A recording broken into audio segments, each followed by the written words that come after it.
gosh, I think this is on. Anyway, hi, my name is Wanda. I'm trying to get this thing the way it's supposed to be because I'm not very good at this.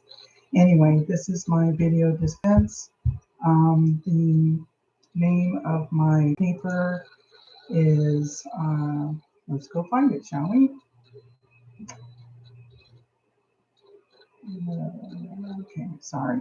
Anyway, it was originally going to be on Chartres Cathedral, but mine's how 12th century France secured her power on the world stage through the wondrous opulence of the Gothic cathedral. And, the interesting thing about researching and writing about history is the myriad of twists and turns, which are the result of peeling back many layers of information that one encounters, and so this research originally set out to be an ode, a love story, a romanticized look at the interior art, exterior art of Chartres Cathedral in France. And I wasn't really sure there was going to be any kind of new scholarship on it, and I'm not sure that there is, to be frank. But I was kind of looking for a philosophical aspect of the creation of this kind of new type of architecture, Gothic. And I got some help from Dr. DePaul, and then also from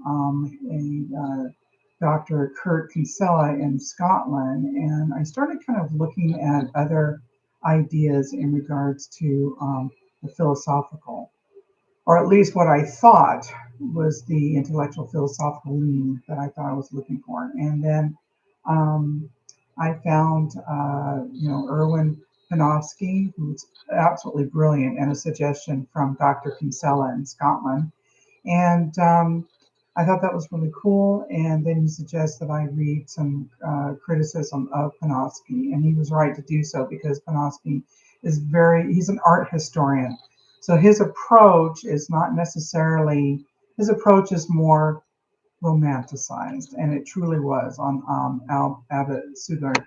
It was very romanticized. So the cool thing that happened out of all this is that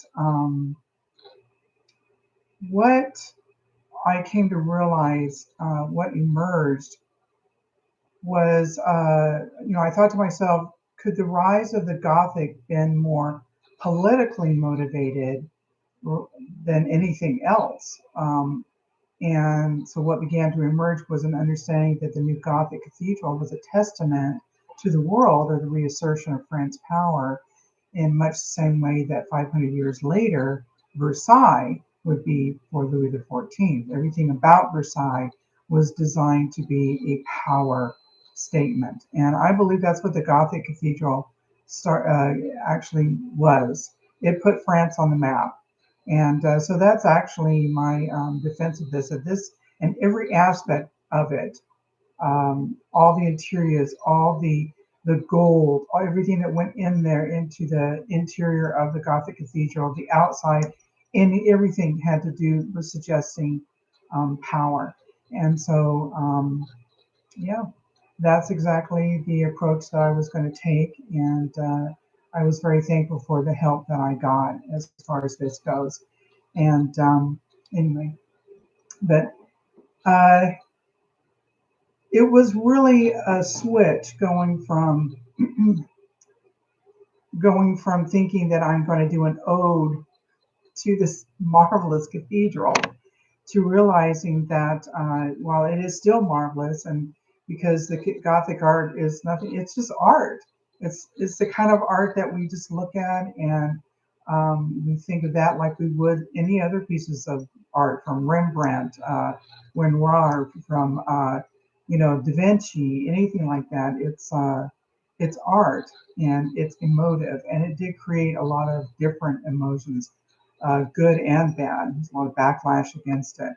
But I don't think I ever really thought about it until I started this project, that it would be political.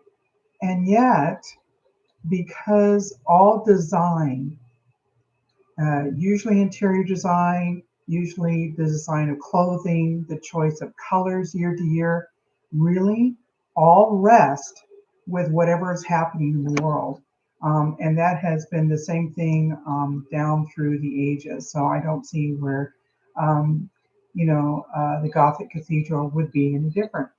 Anyway, that's what I've got. Thank you so much. It's been a very, very enlightening uh, 8 weeks.